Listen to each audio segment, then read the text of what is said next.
అందరికీ నమస్కారం అండి. ఈరోజు నా గెస్ట్ ఎవరు అంటే డాక్టర్ పద్మజ గారు, సైకాలజిస్ట్. ఇంతకుముందు ప్రీవియస్ ఎపిసోడ్లో కొన్ని రకాలైన ప్రశ్నలు తీసుకుని అవి మీకు ఎంతో ఇన్ఫర్మేషన్ అందించాం. ఈరోజు మరికొన్ని ప్రశ్నలు తీసుకుని ఇంకాస్త ఇన్ఫర్మేషన్ మీకు అందించాలనే ఉద్దేశంతో మ్యామ్ని ఇన్వైట్ చేయడం జరిగింది. పద్మజ గారు నమస్కారం అండి. నమస్తే.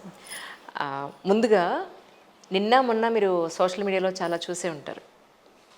ఒక కపుల్కి సంబంధించిన ఒక ట్రస్ట్ అనండి, లేదు అంటే మోరల్స్ అండ్ ఎథిక్స్ అనండి, ఇవి ఎందుకు ఒక ఫ్యామిలీని ఇంత విచ్ఛిన్నం చేసేస్తున్నాయి? అప్పుడున్న కట్టుబాటు, అప్పుడున్న ట్రాన్స్పరెన్సీ, అప్పుడున్న ప్రేమ అభిమానం ఇప్పుడు ఎందుకు కనిపించట్లేదు అంటే ఏం చెప్తారు? ఎందుకంటే యాజ్ అ సైకాలజిస్ట్ మీ దగ్గరికి చాలామంది వస్తూ ఉంటుంటారు ఈ కేసెస్ గురించి పాయింట్ ఆఫ్ వ్యూలో. మీరు అడిగిన ప్రశ్న చాలా సంక్లిష్టమైన ప్రశ్న. అప్పుడు ఇప్పుడు అన్నారే, అది అప్పటికి ఇప్పటికీ తేడా ఎందుకుంది అని అంటే, ఎందుకు అనే ప్రశ్నకి సమాధానాలు చాలా సంక్లిష్టంగా ఉంటాయి. ఎప్పుడు, ఎలా, ఏంటి, ఏ విధంగా, వీటికి సమాధానాలు బహుశా చెప్పగలిగినంత తేలిగ్గా ఎందుకు అనే దానికి సమాధానం చెప్పడం కష్టం అవుతుంది. Why is a very tough question, complex question. So అప్పుడున్నటువంటి పరిస్థితులు వేరు, ఇప్పుడున్నటువంటి పరిస్థితులు వేరు. కామనాలిటీ ఉందమ్మా, అప్పటికి ఇప్పటికీ కామనాలిటీ లేదు అని నేను అన్ను. కామనాలిటీ ఉంది. కాకపోతే ఇప్పుడు మనం ఇప్పుడు ఈ ఇంటర్నెట్లో చాలా విస్తృతంగా కనిపిస్తున్నటువంటి ఒకానొక సంఘటన గురించి మీరు ప్రశ్నిస్తున్నారు. కానీ ఆ ఒకానొక సంఘటన లాంటివి అనేకం ఉంటాయి. ఇది బయటికి వచ్చింది, బయటికి రానివి అనేకం ఉంటాయి. అది మొరాలిటీకి డీవియేషను, ఎందుకు మారలీ మార్పు వస్తుంది అనే దానికి చాలా రకరకాల సమాధానాలు ఉన్నాయి. మన జీవన పరిస్థితులు, మన లైఫ్ స్టైల్, మనం నమ్మే సిద్ధాంతాలు, మనకున్నటువంటి కుటుంబ పరిస్థితులు, మనం ఆలోచించే ఆలోచన విధానం, తర్వాత దాని యాక్సెప్టబిలిటీ, దాని యాక్సెప్టెన్స్, ఇట్లాంటివి రకరకాలు, మన పర్సనాలిటీ అనండి, మన కుటుంబ పరిస్థితులు అనండి, మనం ఇప్పుడు ఉన్నటువంటి జీవన పరిస్థితులు, ప్రపంచవ్యాప్తంగా మనం ఉన్నటువంటి జీవన పరిస్థితులు అనండి, మరి అన్నిటికీ మించి ఇప్పుడు చాలా కామన్గా అందరం ఒక రాక్షసిని తిడుతూ ఉంటాం కదా, స్ట్రెస్ అనబడే రాక్షసి. ప్రతి వాళ్ళకి అదొక సమాధానం అయిపోయింది. స్ట్రెస్ అండి, తట్టుకోలేమండి అనేది ఒక సమాధానం అయిపోయింది. సో మీరు ఇందాక అడిగారు అప్పుడు ఎందుకు అలా, ఇప్పుడు ఎందుకు ఇలా అని.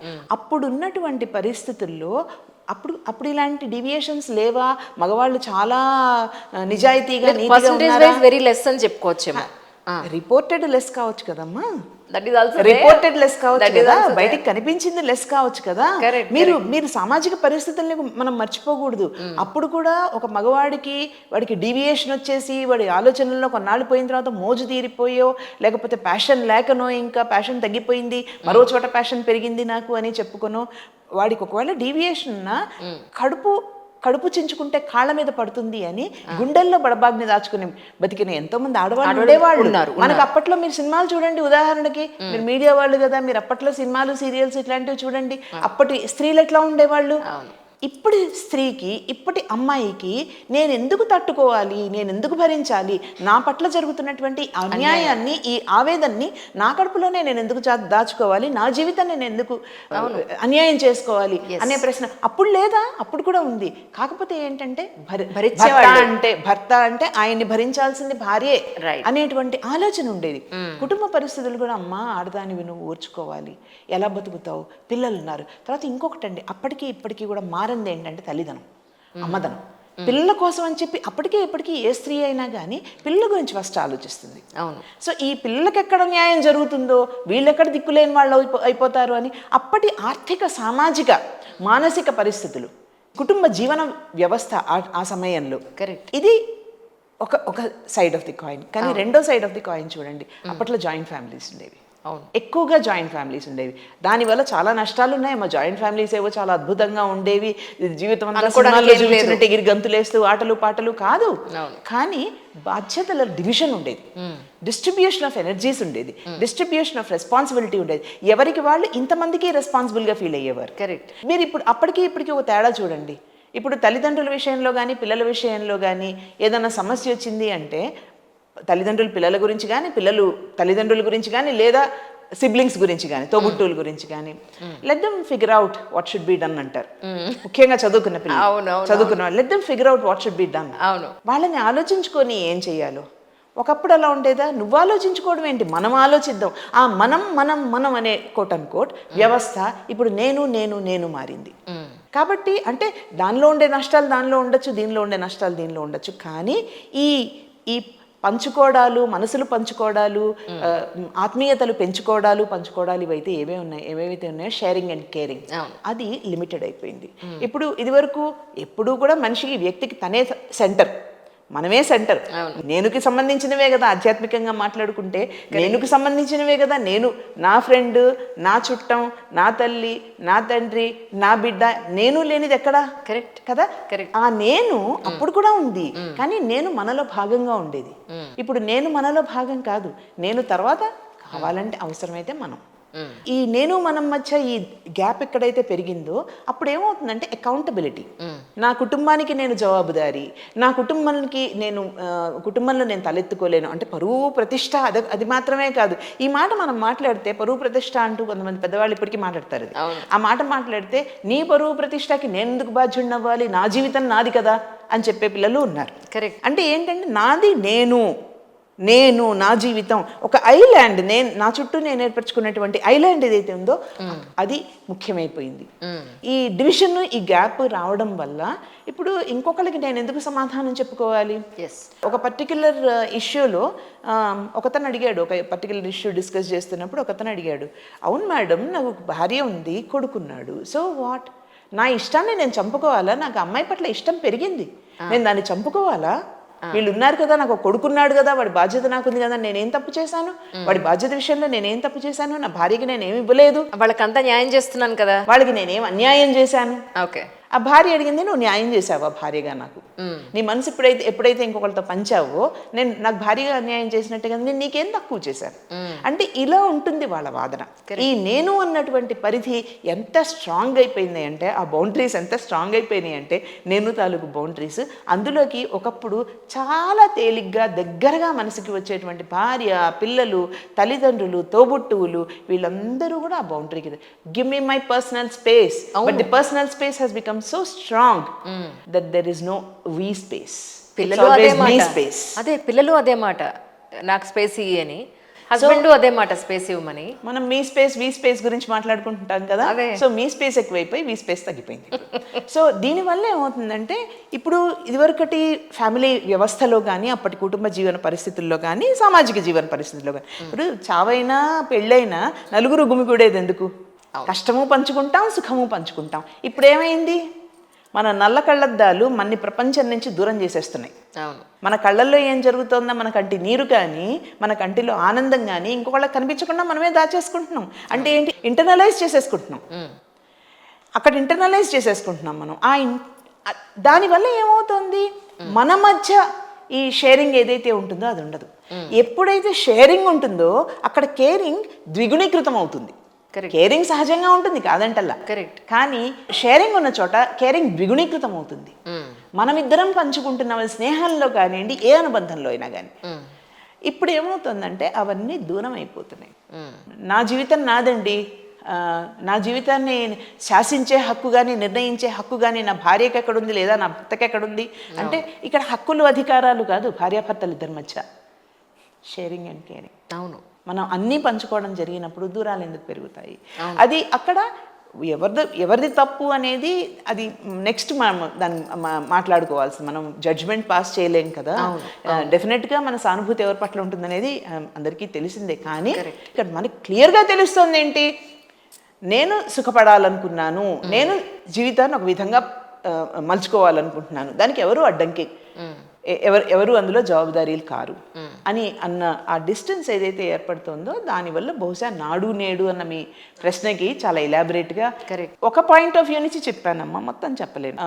జాయింట్ ఫ్యామిలీస్ నుంచి ఇండివిజువల్ ఫ్యామిలీస్లో న్యూక్లియర్ ఫ్యామిలీస్ అయినా కానీ కేవలం తల్లి తండ్రి పిల్లలు ఉన్నప్పుడు ఈ తల్లి తండ్రి పిల్లల మధ్య కూడా మళ్ళీ న్యూక్లియర్ అయిపోతుంది కదా. ఎవరికి వాళ్ళకి అన్ని న్యూక్లియర్ వేటికి అవి సెపరేట్గా ఉంటున్నాయి తప్పితే ఒక చోట గుమికూడట్లేదు కదా. అది మన జీవన విధానం వల్ల కూడా కావచ్చు, జీవన విధానం వల్ల, వేగవంతమైనటువంటి జీవన విధానం వల్ల కూడా కావచ్చు. అన్నిటినీ మించి మేము ఒక మాట మాట్లాడతాము.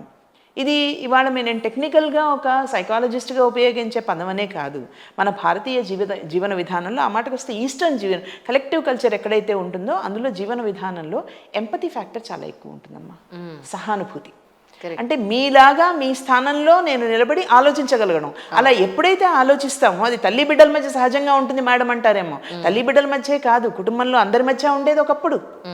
ఒక అన్నో తమ్ముడో తప్పో ఒప్పో చేసినప్పుడు వాళ్ళకి అండగా మిగతా వాళ్ళు నిలబడేవాళ్ళు.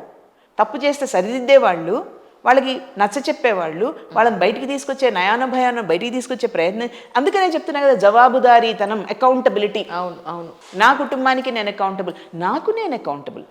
ఇప్పుడు నీకు మొరాలిటీ లేదా, నీకు కాన్షియన్స్ లేదా అని మీరు ఎవరినన్నా ఏ కుటుంబంలో వాళ్ళే ఎవరినన్నా అడిగారనుకో, అట్లాంటప్పుడు వాళ్ళు నా కాన్షియన్స్ ఎందుకు దెబ్బతినాలి? అవును. నేను సంతోషంగా ఉండడం ముఖ్యం, దానికోసం నీకే నేను ఎప్పటికీ కట్టుబడి ఉండాలని రూల్ ఏం లేదు కదా, నాకు సంతోషం అనేది కావాలి కదా అని అన్నారనుకోండి, దానికి సమాధానం ఏది? నువ్వెవరు నన్ను అడగడానికి అని అన్నారనుకోండి, నీ జీవితం నీది కదా, నువ్వు అసలు తప్పులే చేయలేదా, నువ్వు అసలు జీవితంలో ఏ తప్పులు చేయలేదా, అయినా నువ్వు నా తప్పులు అడగడానికి నువ్వెవరు? నీ జీవితం నువ్వు గడుపుతున్నప్పుడు, నీకు ఇష్టమైన చీర నువ్వు కట్టుకుంటున్నప్పుడు, నేను నాకు ఇష్టమైన డ్రెస్ నేను వేసుకోకూడదని నువ్వెవరు చెప్పడానికి అని అన్నారనుకోండి, నిజమే కదా వాళ్ళ పాయింట్ ఆఫ్ వ్యూలో. కరెక్ట్. అందుకనే అంటున్నా, మనం వీ స్పేస్కి ఎప్పుడైతే ఇంపార్టెన్స్ ఇస్తామో, over emphasis on me space ఇంత ప్రముఖంగా మాట్లాడుకోవాల్సిన అవసరం ఉండదు. అలాగని మిగతా వాళ్ళు వాళ్ళకంటూ జీవితంలో అసలు సమయమే ఉండేది కాదా? ఉండేది. కరెక్ట్. ఉండేది, లేకుండా ఏమీ లేదు. అందరికీ తగినంత స్పేస్, తల్లిదండ్రులకు ఉండే స్పేస్ ఉండేది, భార్యకు ఉండేది, పిల్లలకు ఉండేది. ఆ మాటకు వస్తే మీరు మీ అమ్మమ్మల్ని, ఆ తరాల వాళ్ళని ఉన్నవాళ్ళని ఎవరినన్నా కదిలిస్తే, ఆ ఇళ్లల్లో అందులో ఆడమగ తారతమ్యాలు కూడా వాళ్ళకి ఇంత చేటు ఇప్పుడు కనిపిస్తున్నంత ఇదిగా లేదు. ఆడవాళ్ళు పెద్దవాళ్ళు అయినప్పుడు వాళ్ళని అడగకుండా మేనత్తల్ని, తల్లిని, పిన్ని, నాయనమ్మ ఇట్లాంటి వాళ్ళు ఎవరైనా ఉంటే వాళ్ళని సలహా అడిగేవాళ్ళు. అవును. ఇప్పుడు తల్లిదండ్రులు అంటే ముసలి తల్లిదండ్రులు కాదమ్మా, మధ్య వయసు వాళ్ళు, ముసలి వాళ్ళు కూడా కాదు. ఫర్ ఎ యంగ్స్టర్ 10 ఏళ్ల పిల్లల్ని వాళ్ళ తల్లిదండ్రులు చెప్పడానికి కూడా వాళ్ళు సంకోచిస్తున్నారు. నేను ఎవరిని చెప్పడానికి, what do I know, they know what they need అని చెప్పే పరిస్థితులు ఉన్నాయి ఇప్పుడు. దారుణం కదండి. అంటే పేరెంట్స్ అంటే ఒక్కటేంటంటేనమ్మా, మనం జడ్జిమెంటల్గా మాట్లాడలేము. రియాలిటీని, ఇది రియాలిటీ, దీన్ని మనం యాక్సెప్ట్ చేయాలి. దీన్ని ఎలా మెరుగుపరుచుకోగలం, ఈ ఉన్న రియాలిటీలో మనం ఎలా జీవన విధానాలను సాగించగలుగుతాం, మరీ దిగజారిపోకుండా, మరీ ఒకళ్ళనొకళ్ళు బాధ పెట్టుకోకుండా, కష్టపెట్టుకోకుండా, ఎవరి స్పేస్, మీరు మనం ఇందాక అనుకున్నట్టు ఎవరి స్పేస్ వాళ్ళు మెయింటైన్ చేస్తూనే ఎలా కలిసి ఆ కూటమి ఉంటుంది చూడండి, యూనిటీ ఉంటుంది చూడండి, అది still how can be maintain. సొసైటీలో మ్యామ్ నేను ఎక్కువ చూస్తుంది ఏంటి అంటే, యాజ్ అ జర్నలిస్ట్గా పొద్దున్న లేస్తే ఎంతోమందిని కలుస్తూ ఉంటాం. పెళ్ళి అనేది సొసైటీలో ఒక గౌరవం, వాళ్ళతో పిల్లలు ఉంటారు, గౌరవంగా వాళ్ళు పూజలు చేసుకుంటారు, 10 మందిలోకి పెడతారు. కానీ వీళ్ళ ఇష్టాలు, వీళ్ళ లగ్జరీ, ఎవరైతే ఫినాన్షియలీ స్ట్రాంగ్ ఉన్నారో, ఎవరైతే సర్ప్లస్గా ఉన్నవాళ్ళు ఉన్నారో, సెటిల్ అయిపోయిన వాళ్ళు ఉన్నారో, వీళ్ళు సమాజం కోసమే ఒక ఫ్యామిలీ. వీళ్ళ ఎంటర్టైన్మెంట్ అంతా అవుట్ ఆఫ్ ది సిటీ లేదా అవుట్ ఆఫ్ ది కంట్రీ. వీళ్ళు అంతా సపరేట్ ఉంది. ఇంట్లో తెలియనంత కాలం వీళ్ళు ఇది దొరికితే దొంగ, దొరకపోతే దొర అంటారు చూసారా, అలా ఉంది పరిస్థితి. అంటే ఎవరికి వాళ్ళకి, నా వైఫ్తో నేను జెన్యున్గా ఉండాలి, నా హస్బెండ్తో నేను ట్రాన్స్పరెంట్గా ఉండాలి అనే ఈ వ్యవస్థ ఇండివిజువల్గా ఎవరికి వాళ్ళకి లేకపోతే ఇంక అందులో ఇంక అర్థమే ఉంది, కలిసి బతకడంలో అర్థమే ఉంది. మనం చాలా లోతైన టాపిక్, మీరు చాలా సూపర్ఫిషియల్గా చెప్తున్నట్టుగానే అట్ ది సేమ్ టైం ఒక లోతైన టాపిక్ మెన్షన్ చేశారు ఇక్కడ, commitment. Are we committed to our relationships? మనం ఒక వ్యక్తితోటి మామూలుగా మన వ్యవస్థలో భాగంగా ఏంటి, మన జీవితంలో మన భాగస్వామి అనుకున్న తర్వాత సర్వసాధారణంగా ఫర్ లైఫ్, మంచి చెడు వాళ్ళలో ఉన్నదంతా యాక్సెప్ట్ చేస్తాం. అంతేగాని ఇంటికి వచ్చిన దగ్గర నుంచి అది లేదు ఇది లేదు అంటుందండి, నాకు చాలా విసుగొచ్చేస్తుందండి, ఇంటికి వెళ్ళాలంటే విసుగ్గా ఉంటుందండి, అందుకని బయట ఇంకొక అమ్మాయి, నాకు ఆ అమ్మాయి దగ్గరికి వెళ్తే నాకు స్వాంతన దొరుకుతుందండి, నాకు తన దగ్గర ఆప్యాయత దొరుకుతుందండి, ఇంటికి వెళ్తే ఈవిడ నాగింగ్ ఉంటుందండి, ఇలా మాట్లాడేవాళ్ళు మధ్యతరగతిలో కూడా ఉన్నారమ్మా. మనం మీరు ఎలైట్ అంటున్నాం, మనం మీరు మాట్లాడుతున్నది ఎలైట్, ఎక్స్పెక్ట్ చేస్తున్నాం వాళ్ళ. మీరు అన్నారు కదా ఇందాక, దొరికితే దొంగ కదా. సో మానసికంగా ఆలోచించే, మానసికంగా డీవియేట్ అవ్వడం ఒకటి, నిజంగా కూడా డీవియేట్ అవ్వడం ఒకటి. చేతిలో డబ్బులు ఉన్నప్పుడు డబ్బులు వెదజల్లి సుఖాన్ని కొనుక్కోవడం ఒక పద్ధతి. అలా కాకుండా ఉన్న సుఖాన్ని ఉన్న సంతృప్తిని అర్థం చేసుకోకుండా లేని దానికోసం అరువులు దాచడం ఇంకొకటి. అంటే అది మానవ జీవితంలో వేదాంతపరంగా కూడా చెప్తుంటారు కదా, ఉన్నదానితో అసంతృప్తి, లేని దానికోసం ఆరాటం అని చెప్పి. సో ఇంకా మనకి దిల్మాంగే మోర్, ఇంకా ఏదో కావాలి, ఉన్నది చాలదు, ఇంకా ఏదో కావాలి, ఇది ఇంకా ఏదో కావాలి. అది కేవలం డబ్బు విషయంలోనే కాదు కదా. ఎప్పుడైతే ఫెమిలియారిటీ కొన్నిసార్లు అతిగా మీరు ఇందాకన్నారు డబ్బున్న వాళ్ళ విషయం మాట్లాడుతున్నారు. డబ్బున్న వాళ్ళ విషయం కానీ మరొకటి కానీ ఎప్పుడైతే చేతిలో అందుబాటులో అవసరాన్ని మించిన డబ్బులు ఉంటాయో దాన్ని ఎట్లా ఖర్చు పెట్టుకుంటారు అనేది అది వాళ్ళ డిస్క్రిషన్. కరెక్ట్ వాళ్ళ డిస్క్రిషన్. అందులో వాళ్ళు డీవియేట్ అవుతారా, వాడిని ఆవిడ టాలరేట్ చేస్తుందా లేదా ఆవిడని వాడు టాలరేట్ చేస్తాడా, ఇట్లాంటివన్నీ కూడా అవి సెకండరీ. కానీ సహజంగా సర్వసాధారణంగా సమస్యలు నా దగ్గరకు వచ్చినప్పుడు, నా దాకా వచ్చే సమస్యలు, నేను కన్సల్టేషన్లో లేని, నేను టీచింగ్లో ఉన్నాను, మీకు ఆ సంగతి నాతో ఫోన్లలో మాట్లాడుతుంటారు. సో ఫోన్లలో చెప్పుకునే వాళ్ళు చాలామంది ఉంటారు, రెగ్యులర్గా మాట్లాడే వాళ్ళు ఉంటారు కొంతమంది. అంటే రెగ్యులర్గా ఫోన్స్ వస్తూ ఉంటాయి, వాటిల్లో మాట్లాడుకునే వాళ్ళు, చెప్పుకునే వాళ్ళు ఉంటారు. సో ఇందాక నేను చెప్పినట్టుగా సాధారణీకరణ అనమాట. పెళ్ళికి ముందు ఒక ఉదాహరణకు చెప్తాను. ఒక 8 ఏళ్ళలో 10 ఏళ్ళలో బాగా సన్నిహితంగా తిరిగి డేటింగ్ అంటాం కదా, డేటింగ్ చేసి ఇప్పుడు అన్నీ మారిపోయినాయి కదా పదాలు. ఇప్పుడు యంగ్స్టర్స్ని గురించి చెప్పాలంటే ఫస్ట్ సిచ్యుయేషన్షిప్, కుదిరితే రిలేషన్షిప్, ఆ తర్వాత పెళ్ళి కదా. సో అలాంటివన్నీ దాటుకొని వచ్చి పెళ్లి చేసుకున్న వాళ్ళు ఉంటారు. 10 ఏళ్ళలో 7 ఏళ్ళలో 8 ఏళ్ళలో 5-6 ఏళ్ళలో ఎంతో కొంత సమయం, substantial amount of time, quantity of time, మనం టైం టెస్టెడ్ అంటాం కదా, లవ్ని అంతా టెస్ట్ చేసుకుని పెళ్ళిళ్ళు చేసుకున్న వాళ్ళు ఉంటారు. పెళ్ళైన కొంతకాలానికే వాళ్ళు విడిపోతారు. ఎందుకు విడిపోతున్నారు? నంబర్ 1, దగ్గర నుంచి చూసేది వేరు. అవును, ప్రేమలో ఉన్నంతకాలం ప్రపంచం ఈస్ట్మన్ కలర్.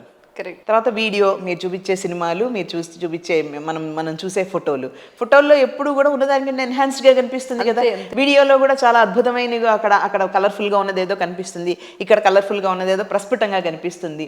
అంతే తప్పితే అన్ని రియాలిటీస్ని అది కనిపించదు. సో నిజమేమిటి? 360 degrees వాస్తవం అనేది అన్ని యాంగిల్స్ కనిపిస్తాయి నిజ జీవితంలోకి వచ్చేటప్పుడు. అప్పుడేంటంటే ఇంతకుముందు మనం గమనించని కొన్ని కోణాలు బయటికి వస్తాయి. ఆ గమనించని కోణాలు బయటకు వచ్చినప్పుడు వాటిని నేను ఇలా అనుకోలేదండి అని కొన్నిసార్లు, ఇంకా కొన్నిసార్లు ఏంటి తెలుసా, ఏదైతే వీళ్ళు చాలా గొప్ప అని స్ట్రెంగ్త్ కింద భావిస్తారో అవతల వాళ్ళలో, ఆ స్ట్రెంగ్తే వీక్నెస్ గా కనిపిస్తుంది. ఉదాహరణకి she's so social, he's so social అని చెప్పుకునేది ఏంటండి, ఎప్పుడు ఫ్రెండ్స్ ఫోన్సేనండి, ఏంటండి మారిపోతుంది సేమ్ సిచ్యువేషన్. ఇదే రియాలిటీలోకి వచ్చేసరికి భరించలేకపోతాం. సో వాట్ ఎవర్ ఇది ఎవరి విషయంలో అయినా, మీకైనా నాకైనా, సామాన్య మానవులుగా మనుషులుగా మనకందరికీ what ever is the strength can also be a weakness. Correct. అయితే పెళ్ళి అనబడే వ్యవస్థలో అన్కండిషనల్ యాక్సెప్టెన్స్ గురించి మాట్లాడతాం కదా. మంచి చెడు, నీలో మంచి ఉన్నట్టే చెడు ఉంటుంది, నాలో మంచి ఉన్నట్టే నాలో చెడు కూడా ఉంటుంది. వీటన్నింటినీ బ్యాలెన్స్ చేసుకుంటూ, ఒకరినొకరు సమన్వయం చేసుకుంటూ, బ్యాలెన్సింగ్, ఆవిడికి తక్కువ ఉన్న చోట ఆయన బ్యాలెన్స్ చేస్తూ, ఆయనకి తక్కువ ఉన్న చోట ఆవిడ బ్యాలెన్స్ చేస్తూ, ఆయనలో ఉన్న లోపాలు ఆవిడ తట్టుకుంటూ, ఆవిడలో ఉన్న లోపాలు ఆయన తట్టుకుంటూ, ఇలా కనుక చేసుకోగలిగితే ఇప్పుడు మనం అందరం 30 ఏళ్ళు 35 ఏళ్ళు 40 ఏళ్ళు 50 ఏళ్ళు 60 ఏళ్ళు దాటి, మా నాన్న అమ్మగారు 67 ఏళ్ళు నాన్నగారు పోయేటప్పటికి మా అమ్మ నాన్నల పెళ్ళిళ్ళు. ఆ రోజుల్లో ఎట్లా నడిచినాయి ఇవన్నీ? లోపాలు లేకనేనా? అసలు లోపాలు లేక కనిపించలేదు, లోపాలు ఎక్కడా ఉన్నాయి. సో బ్యాలెన్సింగ్ యాక్ట్ చేయగలిగారు వాళ్ళు. మనం వర్క్ గురించి చెప్తాం, వర్క్ అండ్ లైఫ్ బ్యాలెన్స్ గురించి టైట్ రోప్ వాక్ అని చెప్తాము. కానీ ఇప్పుడు వర్తమాన పరిస్థితుల్లో every family has to remember this. Correct. Work life బ్యాలెన్సే కాదు, within the life also, within the personal life also you have to balance between so many things. అది చేత కావట్లేదు. కరెక్ట్. కానీ ఇలాంటి అమ్మాయిలు మీ దగ్గరికి వచ్చి, మా హస్బెండ్ ఇలా ఉన్నాయండి, బయట కాంటాక్ట్స్ అతనితోటి ఇలా నేను ప్రత్యక్షంగా నేను చూస్తున్నాను అని అంటే మీరు భరించమని అంటారా, లేకపోతే ఏం చెప్తారు మీరు? వాళ్ళు భరించమని భరించొద్దని చెప్పడానికి మనం ఎవరమమ్మా? ఆ అమ్మాయి ఆలోచన ఏంటి అనేది ముఖ్యం. అందులో మనబోటి వాడు మూడో వ్యక్తి ఎవరైనా కానీ third person between A and B there cannot be any C. ఆ థర్డ్ పార్టీ కావచ్చు, ఇంకొకళ్ళు కావచ్చు. వాళ్ళిద్దరు ఆలోచనలు ఎట్లా ఉన్నాయి, వాళ్ళిద్దరు సమన్వయం. ఆ అమ్మాయికి కనుక అతను చేసింది అన్యాయము అనిపించి ఆ అమ్మాయి భరించడానికి సిద్ధంగా లేకపోతే, భరించు నువ్వు అని ఎట్లా చెప్తాం మనం? ఎగ్జాక్ట్. ఆ అమ్మాయి జీవితం కదా, గడపాల్సిన అమ్మాయికి 24 గంటలు 24/7 ఎస్. డైరెక్ట్ గానో ఇండైరెక్ట్ గానో ఒకళ్ళ ప్రెసెన్స్ ఒకళ్ళు ఫీల్ అవుతూ ఉండాల్సిన వాళ్ళు. అవును. అలా కాకుండా ఓకే అతను అది ఎలిమినేట్ చేసేస్తే ఆ ఫ్యాక్టర్ నాకు ఉండడానికి రెడీ మేడం, కానీ వాడు ఎలిమినేట్ చేయాలి అన్నాను, దానికి తగ్గ మార్గాలు అన్వేషించుకోవాలి. అతనితో మాట్లాడడమా, లేకపోతే పెద్దవాళ్ళని వాళ్ళ పెద్దవాళ్ళని వీళ్ళ పెద్దవాళ్ళని కూర్చోబెట్టి ఆర్బిట్రేషనా, లేకపోతే లీగల్ మీన్సా, ఇవన్నీ తర్వాత వస్తాయి ప్రశ్న. కానీ ఆ అమ్మాయి మనసు ముఖ్యం. అంటే ఇమోషన్లో మాత్రమే కాదు, ఇమోషనల్గా ఉన్నప్పుడే కాదు. నా వృత్తి ఏంటంటే ఆ అమ్మాయి ఫస్ట్ దాన్ని తట్టుకోగలిగేట్టుగా అమ్మాయికి శక్తి, ఎంపవర్మెంట్. రైట్. తనకు జరుగుతున్నటువంటి వర్తమాన పరిస్థితులు ఏవైతే ఉంటాయో అవి తట్టుకోగలిగే పరిస్థితి, అమ్మాయి ధైర్యాన్ని, అమ్మాయిలోని ఎంపవర్మెంట్ని, అమ్మాయికి అంతో ఇంత ఎంపవర్మెంట్ని అందులో దోహదపడ్డం నాది క్యాటలిస్ట్ లాగా. అటు తర్వాత తన జీవితాన్ని ఎలా మర్చుకోవాలని తనే ఆలోచించుకోవాలి. వాడు ఎంత అన్యాయం చేసినా నువ్వు వాడి కాళ్ళ దగ్గర పడి ఉండు అని మనం చెప్పలేం కదా. ఎగ్జాక్ట్లీ. అలాగని ఒకవేళ ఈ అమ్మాయివి ఆలోచనలు మాత్రమే అనుకోండి, నిజం కాదనుకోండి, నీ ఆలోచనలన్నీ నిజమని మాత్రం మనం ఎట్లా చెప్పగలుగుతాం? అవి ప్రత్యక్ష నిరూపణ కానిదే అది నీ ఆలోచనలు నిజము అని మనం చెప్పలేము. అట్ ద సేమ్ టైం అవి నిజాలు అని నిరూపించిన తర్వాతనే, నిరూపణ అయిన తర్వాత కూడా నువ్వు కాళ్ళ దగ్గర పడి ఉండు అని కూడా మనం చెప్పలేము. జడ్జిమెంటల్గా మనం చేయలేము. ఆ అమ్మాయి ఆలోచన భవిష్యత్తును గురించిన తనకి ఏదైతే ప్రణాళిక ఉంటుందో అలాంటి విషయాల్లో మనం క్లారిటీ తీసుకురావడానికి హెల్ప్ చేయగలుగుతాం. ఈ మధ్యకాలంలో ఎక్కువ వింటోంది, ఎస్పెషలీ లేడీస్లో యాంగ్జైటీ అనేది ఎక్కువ కనపడుతుంది అని. యాంగ్జైటీ నాకుంది అని ఎలా గుర్తించాలి? ఎందుకంటే ఒక విమెన్ హెల్త్ కానీ మెంటల్ హెల్త్ కానీ చాలా నెగ్లెక్ట్ చేయబడుతుంది ఇంట్లో, వాళ్ళే పట్టించుకోరు బేసిక్గా. సో ఏ లక్షణాలు ఉంటే మనకి యాంగ్జైటీ ఉన్నట్టు అని అంటే ఏం చెప్తారు? యాంగ్జైటీ అనేది మనకి రేపు పరీక్ష ఉందనుకోండి, ఇవాళ యాంగ్జైటీ లేకపోతే అది నార్మల్ కాదు, చదువుకోలేము. అవునా? రేపు పొద్దున్న ఇంటర్వ్యూ ఉందనుకోండి, ఇవాళ బేసిక్ దాన్ని మనం స్ట్రెస్ కింద దాన్ని భావించి, దానివల్ల స్ట్రెస్ కలుగుతోంది అని భావించి స్ట్రెస్గా మనం మాట్లాడేటట్టయితే యూ స్ట్రెస్ అంటాం. అంటే అది ఆరోగ్యకరమే, అది మనని ప్రొపెల్ చేస్తుంది ముందుకి. అది మనని ఒక పని చేయడానికి ఉద్యుక్తుల్ని, తర్వాత మనకి దానికి తగ్గటువంటి ప్రోత్సాహాన్ని ఇస్తుంది. యూ స్ట్రెస్ వరకు. కాకపోతే పరీక్ష ఉంది, ఇంటర్వ్యూ ఉంది, నాకు బాధగా ఉంది, నాకు భయంగా ఉంది, నాకు కాళ్ళు వణుకుతున్నాయి, నా చేతులు వణుకుతున్నాయి, నాకు కడుపులో మంట వచ్చేస్తుంది, నాకు దడదడలాడిపోతుంది, నాకు ఏ హార్ట్ అటాక్ వచ్చేట్టుగా ఉంది, నాకేం చేయాలో చెప్పు, చేయాల్సింది నువ్వు కాదు నేనే, నాకు పరీక్ష, నాకు ఇంటర్వ్యూ ఉన్నప్పుడు చేయాల్సింది నేనే. అంటే ఫస్ట్ కామ్ డౌన్ చేసుకోవాలి నన్ను. ఇది ఇంకా స్ట్రెస్ అన్నది, దీన్ని డిస్ట్రెస్ అంటాం. ఓకే. యూ స్ట్రెస్ నుంచి డిస్ట్రెస్ అన్నమాట ఇది కదా. సో అందుకని మనకున్నటువంటి యాంగ్జైటీ బేస్డ్ డిజార్డర్స్ కొన్ని ఉంటాయి అమ్మ.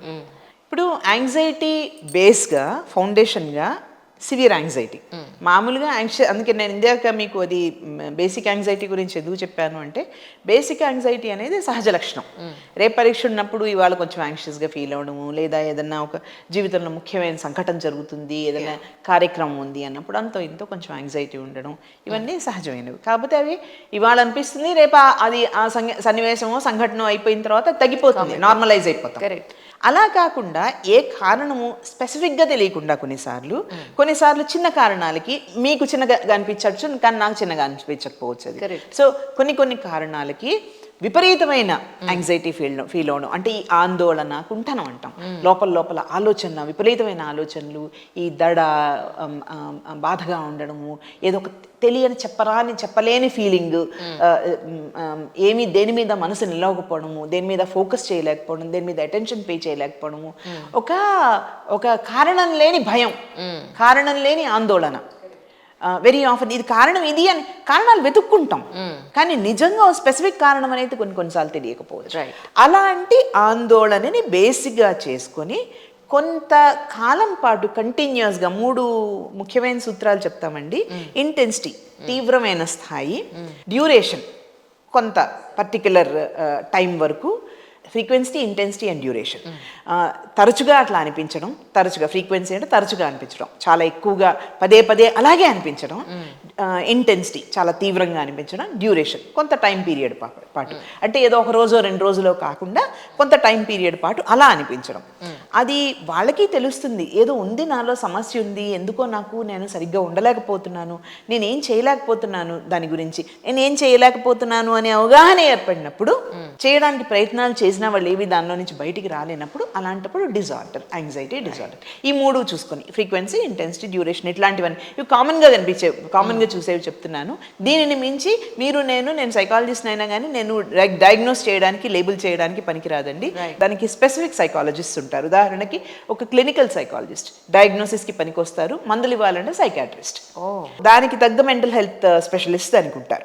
ఓకే, సో ఇలా ఆందోళన, కుంఠనం, ఆ విపరీతమైనటువంటి ఆవేదన, చెప్పలేనటువంటి, ఎక్స్ప్రెస్ చేయలేని, ఎందుకు కారణము అనేది సహేతుకంగా తెలియనటువంటి ఆవేదన, ఇలాంటివన్నీ ఉన్నప్పుడు అలాంటప్పుడు అది కంటిన్యూస్గా కొంతకాలం పాటు ఉండి దాన్ని ఏమీ చేయలేకపోతున్నప్పుడు వాళ్ళు అప్పుడు మనం యాంగ్జైటీ డిజార్డర్స్ గురించి ఆలోచించాలి. ఈ యాంగ్జైటీ డిజార్డర్స్ని యాంగ్జైటీని మూలంగా పెట్టుకుని వచ్చేటువంటి కొన్ని డిజార్డర్స్ ఏవైతే ఉన్నాయో వాటిని యాంగ్జైటీ డిజార్డర్స్ ఉంటారు. ఒక 5-6 రకాలు ఉంటాయి.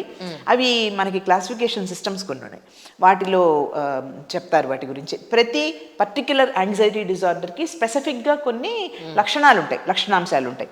మీరు ఇందాక డిప్రెషన్ అన్నారు. డిప్రెషన్ అనేది దాన్ని మనం మళ్ళీ స్థూలంగా చూడాలి, దాన్ని ప్రత్యేకంగా చూడాలి. డిప్రెషన్ అనేది మనం మాట్లాడుకునేటువంటి కామన్ పదం కాదు. జార్గనైజ్ చేయబడినటువంటి అనేక పదాలతో పాటుగా అన్ఫార్చునేట్లీ డిప్రెషన్ హ్యాస్ బీన్ జార్గనైజ్డ్. దాన్ని నార్మలైజ్ చేయలేము, అది ఒక డిజార్డర్. అది చాలా తీవ్ర స్థాయిలో ఉంటుంది, మనిషిని చాలా తీవ్రమైన వేదనకి గురి చేస్తుంది. అలాంటి వాళ్ళకి, డిప్రెషన్లో ఉన్న వాళ్ళకి ట్రీట్మెంట్ అవసరం. ట్రీట్మెంట్ అన్న పదం నేను చాలా జాగ్రత్తగా వాడుతున్నాను ఇక్కడ. వాళ్ళ డిప్రెషన్లో నుంచి బయటికి తీసుకురావడానికి ట్రీట్మెంట్ అవసరం అవుతుంది సాధారణంగా తీవ్రమైనటువంటి డిప్రెషన్లో ఉంటే కనుక. ఇప్పుడు మనకి సర్వసాధారణంగా కొన్ని పదాలు మనకి తెలియకుండానే అవి జార్గనైజ్ అయిపోయినాయి. మనం వద్దనుకునే, ఇప్పుడు మా లాంటి ప్రొఫెషనల్స్ మేము వద్దండి, ఇది కరెక్ట్ కాదండి అని చెప్పినా కూడా అర్థం చేసుకునే వాళ్ళు తక్కువ ఉంటారు. అది ఎందుకంటే అది కామన్ అయిపోయింది కాబట్టి. ఇప్పుడు ఫర్ ఎగ్జాంపుల్ డిస్ట్రెస్ ఉందనుకోండి, ఇందాక నేను డిస్ట్రెస్ అన్న పదం ఉపయోగించాను. Distress is not depression. Okay, అది మనసులో కొంచెం ఆందోళన ఉందనుకోండి, అది డిప్రెషన్ కాదు. బాధ ఉందనుకోండి, అది డిప్రెషన్ కాదు. మామూలుగా ఏదో అయ్యో పాపం ఇలా జరిగింది, ఎక్కడన్నా ఏదైనా చూస్తాము, అది జరిగిన తర్వాత మానవ మాతృలుగా మనం బాధపడతాం, మనకి డిప్రెషన్ కాదు అది. రైట్, అది మనకి డిప్రెషన్ కాదు. ఒక రోజులో 2 రోజుల్లో పోయేది కాదు డిప్రెషన్ అంటే. రైట్, వాడు నిన్న నాతో సరిగ్గా మాట్లాడలేదు, నా ఫ్రెండ్ వాడు నాతో సరిగ్గా మాట్లాడలేదు, I was depressed yesterday, today I'm all right కాదు. That's not the case. అలా ఉండదు. అంటే sadness, disappointment, being upset, being distressed, being unhappy, ఇవన్నీ కూడా డిప్రెషన్ కావండి. ఇవన్నీ డిప్రెషన్ కావు. డిప్రెషన్లో ఇవన్నీ అంతో ఇంతో ఎక్కువ స్థాయిలోనే ఉంటాయేమో, కానీ ఈ వేటికవి డిప్రెషన్ కాదు. Those are not equivalent to depression. Depression is a disorder. అది మనం అర్థం చేసుకోవాలి. అది ఒక టెక్నికల్ టర్మ్. ఆ డిప్రెషన్ని డయాగ్నోస్ చేయాలి. దానికి తగ్గ స్పెషలిస్ట్ ఉన్నారు. దానికి కొన్ని సూచికలు ఉంటాయి. ఉదాహరణకి చిన్నవి చెప్తాను నేను, ఎక్కువ అన్ని తీవ్రంగా. మళ్ళీ ఇందాక చెప్పినట్టుగా దాని తీవ్రత చూడాలి, అది ఎంత తరచుగా వీళ్ళు అనుభవిస్తున్నారు, ఆ వేదనా స్థితిని అనుభవిస్తున్నారు అనేది చూడాలి. అలాగే ఎంత కాలం పాటు ఉందనేది చూడాలి, ఎంత తరచుగా ఎంత కాలం పాటు ఉందనేది చూడాలి. నేను ఇందాక చెప్పినట్టు నిన్న వాడు మాట్లాడలేదు కాబట్టి నేను డిప్రెస్ అయ్యాను, ఇవాళ మాట్లాడాడు కాబట్టి నేను ఎక్సైట్ అయ్యాను అంటే అది కాదు డిప్రెషన్. ఇంతలోనే అటు, ఇంతలోనే ఇటు. డిప్రెషన్ అనేది ఒక నిరాశపూర్వక పరిస్థితి. అది ఒక ఊబి లాంటిది. దానిలోకి కూరుకుపోయే వాళ్ళు బయటికి రావడం కష్టం. వాళ్ళకి చేయూతనివ్వాలి అంటే వాళ్ళకి తగిన మందులు పడాలి. ఆ మందులు పడిన తర్వాత, అది నేను సివియర్ డిప్రెషన్ గురించి చెప్తున్నాను, అలా దానిలోకి వెళ్ళిన తర్వాత వాళ్ళు బయటికి వచ్చిన తర్వాత అప్పుడు సైకోథెరపీ కానీ మా కౌన్సిలింగ్ కానీ ఇలాంటివి ఉపయోగపడతాయి. అప్పుడు కూడా ప్రొఫెషనల్ హెల్ప్ కావాలి. అంతేగాని ఒక 2 మంచి మాటలు ఎదురుగా కూర్చోబెట్టి మాట్లాడినంత ఆ నిమిషానికి బాగానే ఉంటుంది. ఇప్పుడు ఫర్ ఎగ్జాంపుల్ క్రైసిస్ ఇంటర్వెన్షన్కి పనికి వస్తాయి మన మంచి మాటలు. ఎమర్జెన్సీ ఫస్ట్ ఎయిడ్ అంటాం కదా, అలాంటప్పుడు వాళ్ళకి ఇమోషనల్ ఫస్ట్ ఎయిడ్. ఆ ఎమర్జెన్సీ సిచ్యుయేషన్లో మనం వాళ్ళ ఇమోషన్ని మనం అర్థం చేసుకొని వాళ్ళకి తోడుగా నిలబడినప్పుడు దానిలో నుంచి ఆ మూమెంట్లో ఉపయోగపడతాయి మన మాటలు. క్రైసిస్ దాటుతారు. ఆ తర్వాత మాత్రం వాళ్ళు they should go for treatment. వాళ్ళని ముఖ్యంగా సూయిసైడల్ ఆలోచనలు అవి వచ్చిన తర్వాత వాళ్ళకి మనం అది తేలిగ్గా అంచనా వేయకూడదు. ఎప్పుడైతే సూయిసైడల్ థాట్స్ అవి వచ్చినాయో వాళ్ళని రెఫర్ చేయడం మంచిది. సరైన హెల్ప్కి, మెడికల్ హెల్ప్కి రెఫర్ చేయడం మంచిది. మానసికమైనటువంటి హెల్ప్కి తగిన సుశిక్షితులైనటువంటి psychiatrist and of course diagnosis clinical psychologist వాళ్ళ రెఫర్ చేయడం మంచిది. ఓకే, సో డిప్రెషన్ అన్నప్పుడు కొంతకాలం పాటు సహజంగా మామూలుగా లైవ్లీగా ఉండే మనిషి, ఎనర్జెటిక్గా ఉండే మనిషి, సరదాగా సంతోషంగా ఉండే మనిషి, కొన్ని చిన్న చిన్న ఆనందాల్ని హ్యాపీగా అనుభవించేటువంటి ప్లెజర్స్ ఆఫ్ లైఫ్, స్మాల్ చిన్న ప్లెజర్స్ ఆఫ్ లైఫ్ని హ్యాపీగా ఎంజాయ్ చేసే వ్యక్తి. అలాంటివన్నీ బాగా సంతోషంగా స్వీకరించగలిగి వ్యక్తీకరించగలిగే మనిషి వీటిల్లో దేనిలోనూ ఆనందం పోతున్నాడు. వాళ్ళు దేనిలోనూ ఆనందం పొందలేకపోతున్నారు.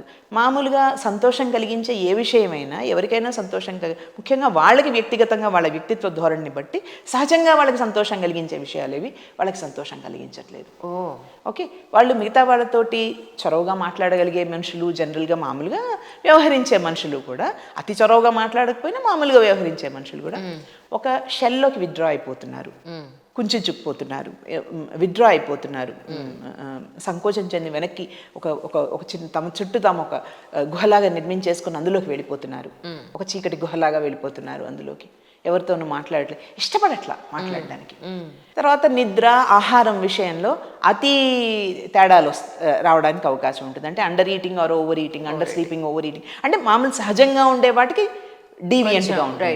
ఎవరితోనూ మాట్లాడడానికి ఇష్టపడకపోవడం ఒకటి, తర్వాత ఎవరితోనూ కలవలేకపోవడం ఒకటి. సహజంగా ఇప్పుడు స్నేహితులతో ఒకరితో కాకపోతే ఒకరితో కలుస్తారు. సహజంగా ఇంట్రోవర్ట్స్ అయిన వాళ్ళు అందరితో మాట్లాడకపోవచ్చు, కానీ కొంతమంది ఉంటారు వాళ్ళకి మాట్లాడడానికి. తల్లిదండ్రులు, అక్కచెల్లెళ్ళు, అన్నదమ్ములో, తోబుట్టులో, భార్యో, భర్తో, పిల్లలో ఎవరో ఒకళ్ళు ఉంటారు మామూలుగా ఎక్కువగా మాట్లాడని వాళ్ళకు కూడా. అలా కూడా మాట్లాడలేకుండా పూర్తిగా కుంచుకుపోవడం అంటే ఇలాంటివి. తర్వాత ఈ సూయిసైడల్ థాట్స్ రావడం ఒకటి. అంటే సెర్చ్ ఎక్కువగా ఆత్మహత్య ఎలా చేసుకోవాలి అలాంటి వాటి గురించి చూడడము, లేకపోతే ఆత్మహత్య ధోరణిలో ఆలోచనలు వ్యక్తీకరించడము, లేదా ఆలోచిస్తున్నారు అనేది మనకి సూచికలు కనిపించడము, ప్రయత్నాలు చేసేవాళ్ళు కూడా ఉంటారు సెల్ఫ్ హార్మ్కి. ఇలాంటప్పుడు మనం దాన్ని తేలిగ్గా తీసుకోకూడదు. అది వీళ్ళలో ఈ కుంచుకుపోయే ధోరణి, ఈ నిరాశపూరితమైనటువంటి ఆలోచన ధోరణి, దేన్ని ఆనందించలేకపోయే ధోరణి కంటిన్యూస్గా మనకు కొంతకాలం కనిపించి వీళ్ళు మనతోటి ఏమీ వ్యక్తీకరించట్లేదు, వీళ్ళకి ఏదో సమస్య ఉంది అన్నప్పుడు సాధారణంగా మాట్లాడేవాళ్ళు ఒకరితో మాట్లాడకపోతే ఒకరితో అయినా మాట్లాడచ్చు, అది సర్వసామాన్యం. అలా కూడా ఎవరితోనో మాట్లాడలేకపోతున్నారంటే, తర్వాత సూసైడల్ థాట్స్ అవి ఉన్నాయి అంటే, అలాంటప్పుడు చాలా జాగ్రత్తగా వ్యవహరించాలి. నిన్న నేను ఒక రేవతి గారిది తమిళ్, మలయాళం ఏదో ఒకటి చూసానండి. అంటే తెలుగులో ట్రాన్స్లేషన్ వచ్చింది, అందుకని అది ఏ లాంగ్వేజ్ గుర్తురాలేదు. అందులో ఈవిడికి డిప్రెషన్ ఉందని చెప్పి డాక్టర్ దగ్గరికి వెళ్ళినప్పుడు ఆయన కొన్ని క్వశ్చన్స్ ఇస్తారు. క్వశ్చన్స్కి ఆన్సర్ టిక్ పెడుతూ ఉంటుంది ఆవిడ. నిజానికి కూడా అలాగే ఉంటుందా ట్రీట్మెంట్? మీకు ఇందాక చెప్పాను కదా డయాగ్నోసిస్ చేయాలి అని. ఇప్పుడు మామూలుగా మనకి ఒంట్లో బాగాలేదంటే, ఆరోగ్యం బాగాలేదంటే దానికి డయాగ్నోస్టిక్ టెస్టులకి వెళ్తాం కదా, పెథాలజీ ల్యాబ్కి వెళ్తాము, రక్త పరీక్ష చేస్తారు, మూత్ర పరీక్ష చేస్తారు, స్టెథోస్కోప్ పెట్టి చూస్తారు, లేదా ఒక స్కాన్ చేసి చూస్తారు. ఇట్లా కొన్ని పరీక్షలు ఉంటాయి కదా. ఇప్పుడు సైకాలజిస్ట్ చేసే పరీక్షలు ఏంటంటే ఇలాంటి క్వశ్చనర్స్, ఇన్వెంటరీస్, తర్వాత కొన్ని డైరెక్ట్ ఇంటర్వ్యూ, కొన్నిసార్లు కాగితం మీద రాయలేని వాళ్ళు ఉంటారు, అందరూ రాయగలిగే వాళ్ళు ఉండరు కదా, రాయలేని వాళ్ళు ఉంటారు. అలాంటి వాళ్ళకి కొన్ని బొమ్మలు చూపించి ఆ బొమ్మలకి వీళ్ళ స్పందన ఎలా ఉంటుందో దాన్ని బట్టి విశ్లేషించడము. అలాగే డైరెక్ట్ ఇంటర్వ్యూ. ఇది కాక కుటుంబ సభ్యులతో మాట్లాడి వీళ్ళ వ్యవహార శైలి ఎట్లా ఉంది అనేది తెలుసుకోవడము, కేసు అనాలిసిస్, ఇవన్నీ కూడా. అందుకనే ఇందాక నేను ఒక పదం వాడాను, మీరు గమనించే ఉంటారు, సుశిక్షితులైనటువంటి మానసిక నిపుణులు. ఇలాంటి వాటిల్లో శిక్షణ ఉండాలి. ఎవరు పడితే వాళ్ళు చేయలేరు. మనం ఏదో ఆన్లైన్ డౌన్లోడ్ చేసి how depressed are you, how anxious are you కాదమ్మా. వాటికి క్వశ్చన్స్ మనం ఎక్కడో ఒకటి నుంచి సంపాదించవచ్చు, కానీ దాన్ని విశ్లేషించడానికి, దాన్ని అనలైజ్ చేయడానికి మీకు దానికి తగ్గ ట్రైనింగ్ ఉండాలి. కరెక్ట్. ఇప్పుడు మా బోటి వాళ్ళమైనా, మేము వాటికి ఎక్స్పోజర్ ఉన్న వాళ్ళమైనా కానీ మాకు సూచికలు మేము చూసుకొని వాళ్ళని రెఫర్ చేస్తాను తప్పితే నువ్వు డిప్రెస్డ్ అనో, నువ్వు యాంగ్షియస్ అనో మేము వాళ్ళ మొహం మీద చెప్పాం కదా.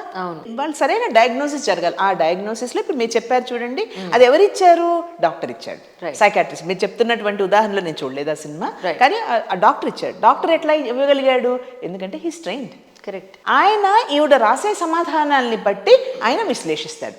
ఒకవేళ డిప్రెషన్ ఉందా, ఉంటే కనుక మైల్డా, సివియరా, ఏ స్థాయిలో ఉంది, దానికి తగిన విధంగా మందులు కూడా ఇస్తారని. కానీ వీటికి ఎస్పెషలీ డిప్రెషన్కి కానీ లేదంటే యాంగ్జైటీకి కానీ వాడే ట్యాబ్లెట్స్కి జుట్టు ఊడిపోతుంది అని అంటారు, ఎంతవరకు కరెక్ట్ అండి? ఇది నేను చెప్పే సమాధానం కాదు, సైకాట్రిస్ట్ చెప్పాలి న్యాయానికి. కానీ నేను తరచుగా ఇవి వింటుంటాను కాబట్టి ఒక కౌన్సిలింగ్ సైకాలజిస్ట్గా నేను అడుగుతాను. ఒంట్లో బాగలేదు, జలుబు జ్వరము ఏదో ఇన్ఫెక్షన్ ఏదో వచ్చింది, మందులు వేసుకుంటారు, యాంటీబయాటిక్స్ వేసుకుంటారు. యాంటీబయాటిక్స్ వేసుకున్నప్పుడు నాలుక పిడచక పట్టుకుపోవడం, నీళ్ళు ఎక్కువ తాగడము, నిద్ర పట్టకపోవడము, ఇట్లా ఒక్కొక్కళ్ళలో ఒక్కొక్క రకంగా ఉంటుంది కదా. ఉన్నాయి కదా అని మానేస్తున్నారా? దాని కోర్స్ ప్రకారం అది వాడతారా లేదా? కరెక్ట్. సో జుట్టు ఊడడము ఊడకపోవడం అనేది I'm not competent to answer that question. దానికి ఎందుకు జరుగుతుంది అనేది వాళ్ళు చెప్పాలి, సైకాట్రిస్ట్. కానీ సైడ్ ఎఫెక్ట్స్ అవి ఉన్నా కానీ శారీరక ఆరోగ్యం ఎంత ముఖ్యమో మానసిక ఆరోగ్యం కూడా అంత ముఖ్యం.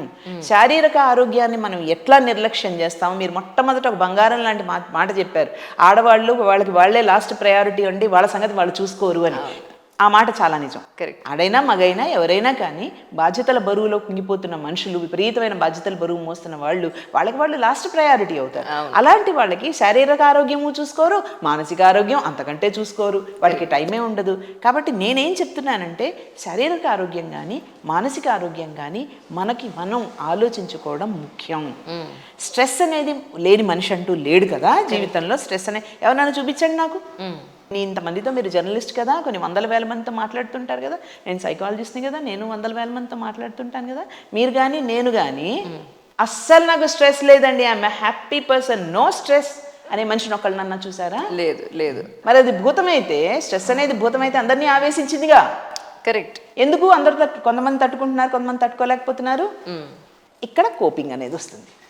మనం ఎటువంటి మార్గాల్ని ఎంచుకుంటున్నాము. స్ట్రెస్ అనేది కామన్, ఆ భూతాన్ని మనం ఏమీ చేయలేము, దాన్ని కాదని అనలేము అనేది ఇప్పుడే మనం మాట్లాడుకున్నాం. అలాంటప్పుడు దాన్ని తట్టుకోవడానికి, దాన్ని భరించడానికి, అది మనని కుంగదీయకుండా ఉండడానికి, ఇందాక డిప్రెషన్కి ఉపయోగించాల్సిన పదం ఇప్పుడు గుర్తుకొచ్చింది నాకు, కుంగుబాటు. అది అప్పుడు రాలేదు. ఎనీవే, సో అది ఆ స్ట్రెస్ అనేది మనని కుంగదీసి మనని రకరకాల మానసిక సమస్యల్లోకి నెట్టేయకుండా ఉండడానికి మనం ఏం చేయాలి? దానికి కొన్ని కోపింగ్ మెకానిజమ్స్ ఉంటాయి. దాన్ని తట్టుకునే మన సాధనాలు కొన్ని ఉంటాయి. అవి స్ట్రెస్ వచ్చిందండి అని చెప్పి, ఇందాక మనం if I related to the first part of our discussion, నాకు చాలా స్ట్రెస్ అండి అందుకని నేను అమ్మాయిలతో తిరుగుతాను అని ఒకటి చెప్పుకున్నాడు అనుకోండి. స్ట్రెస్ వల్ల అమ్మాయిలతో తిరుగుతాను అనే దానికి అది సమాజం, అతని భార్య కానీ అతని కుటుంబం కానీ అతని ఆరోగ్యం కానీ అవి యాక్సెప్ట్ చేయనిస్తాయా? సో ఇవేంటంటే, లేదా నేను నాకు చాలా స్ట్రెస్ ఎక్కువైందండి అందుకని మందు కొట్టి నేను నిద్రపోతాను, నేను నాకు మందు కొట్టాను అనుకోండి, ఇంకా నాకు ఈ ప్రపంచం తెలియదు, లేదా డ్రగ్స్ తీసుకుంటాను, ఈ ప్రపంచం తెలుస్తున్నారు. తాత్కాలికంగా ఆ నిమిషానికి వాడికి డైవర్షన్ వస్తుందేమో, కానీ ఉన్న సమస్య పోయిందా? పర్మనెంట్ సొల్యూషనే లేదా, దొరకదు. అలా ఉన్న సమస్య పోయిందా? పోలేదు. సో ఇవన్నీ ఏంటంటే అవాయిడెన్స్ కోపింగ్. తర్వాత నాన్ అడాప్టివ్ కోపింగ్ అంటాం. అంటే ఏంటంటే దానివల్ల మాలడాప్టివ్ కోపింగ్ అంటే తనకి తని హాని, కుటుంబానికి హాని దానివల్ల కదా. తన మీద ఆధారపడ్డ వాళ్ళు ఎప్పుడు కూడా, మనిషి మనుగడ నేను అంటూ ఉండదమ్మా. మనం ఎంత నేను నేను నేను అని మాట్లాడుకుంటున్న చివరికి వేదాంతాల్లో కూడా అదే చెప్తారు కదా, నేను అనేది ఈ ఎంటిటీ కాదు, ఇట్ ఈస్ విశ్వవ్యాప్త.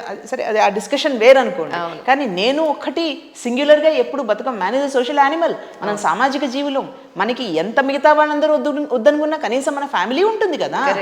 సో నేను అనేది మాత్రమే ప్రముఖం అని మనం అనుకున్నప్పుడు ఈ చుట్టూ ఉన్న నేనులు ఏమైపోతాయి? వాళ్ళ పిల్లల సంగతి ఏంటి? వాళ్ళ భార్య లేదా వాళ్ళ భర్త, వాళ్ళ కుటుంబం, వాళ్ళ తల్లిదండ్రులు, వీళ్ళందరి సంగతి ఏంటి?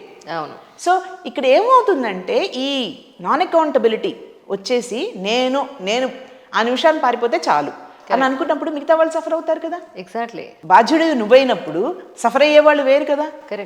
కారణం నువ్వైనప్పుడు సఫర్ అయ్యేవాళ్ళు వేరు కదా.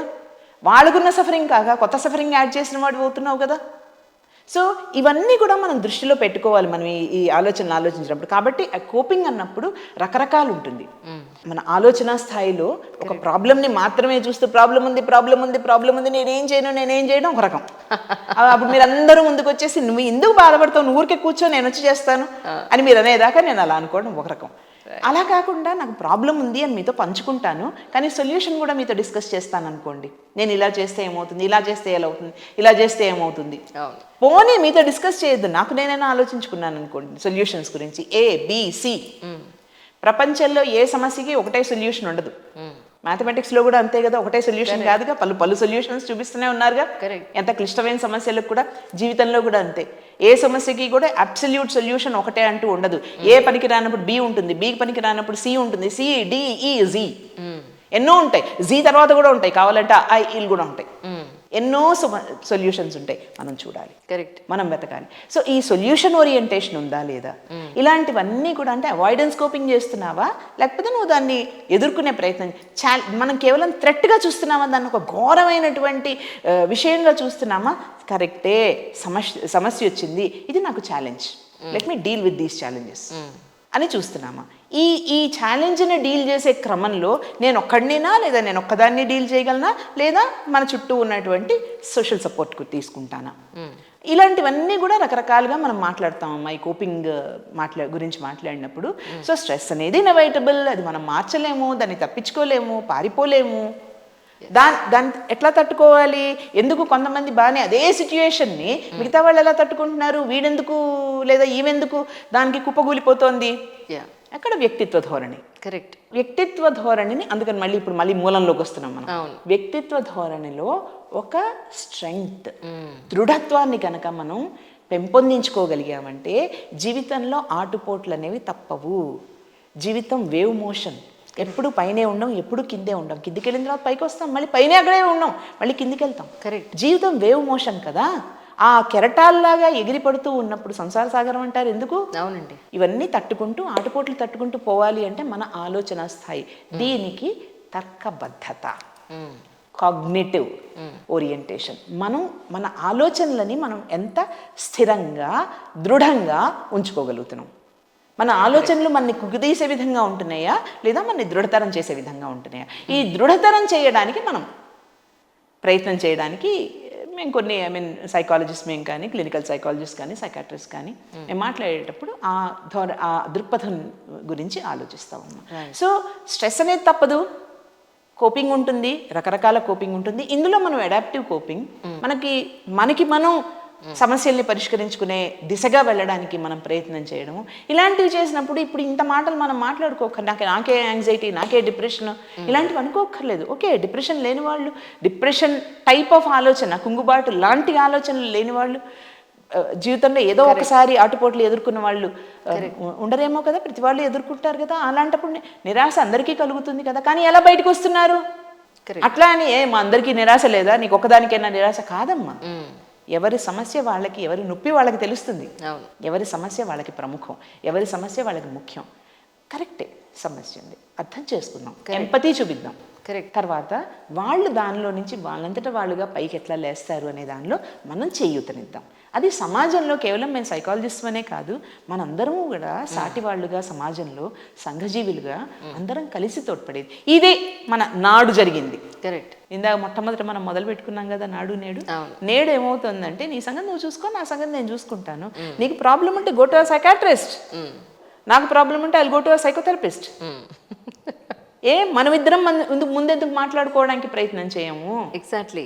సో ఈ సోషల్ ఎఫినిటీ ఏదైతే ఉందో, మనము మన వాళ్ళు అంటే మన చుట్టాలు బంధువులనే కాదు, మనల్ని అర్థం చేసుకునేవాళ్ళు మన శ్రేయోభిలాషి. ఓసిడి అనేది నన్ను మా ఇంట్లో ఓసిడి అన్నారు. నేను అన్నాను, మీ తుడుచుకున్న టవల్స్ మంచాల మీద పడేయకుండా ఆరేసుకోండి, చెప్పులు పక్కన విడవండి, విడిచిన బట్టలు అన్నీ ఎక్కడ పడితే అక్కడ పడేయకుండా ఓ పక్కన వేయండి. దీన్ని ఓసిడి అంటే ఎలాగండి?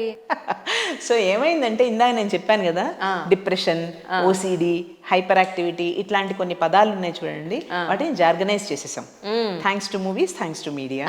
అంటే తెలియడం ఒకటి, తెలుసు అని అనుకోవడం మరొకటి. ఎగ్జాక్ట్లీ. ఇప్పుడు ఏమవుతుందంటే డిప్రెషన్, ఇందాక నేను అందుకే క్లారిటీ తీసుకోవడానికి ప్రయత్నం చేశాను, డిప్రెషన్ అనేది డిజార్డర్. అలాగే ఓసిడి అనేది కూడా అదొక డిజార్డర్ అమ్మా. అంటే మళ్ళీ తీవ్రత స్థాయి, duration, frequency, intensity, duration and other factors, అవన్నీ కూడా ఆలోచించుకోవాలి మనం. ఓసిడిలో కొన్ని లక్షణాలు ఉంటాయి, శుభ్రము అట్లాంటివి ఉంటాయి. కాకపోతే పర్ఫెక్ట్గా ఉండడము, నీట్గా ఉండడం, క్లీన్గా ఉండడం, హైజీనిక్గా ఉండడం, అది పర్సనాలిటీ ముందు బేసిక్గా. ఓవర్ అండ్ అబౌవ్ దట్ మీరు దాన్నే పదే అబ్సెషన్ అంటే మీ ప్రమేయం లేకుండా ఆలోచనలు మిమ్మల్ని ఇబ్బంది పెట్టే విధంగా పదే మీరు ప్రయత్నం చేస్తున్నా కానీ మీకు అందుబాటులో లేకుండా, మీ కంట్రోల్, మీ నియంత్రణలో లేకుండా అవి అదే ఆలోచనలు పదే రావడం అబ్సెషన్.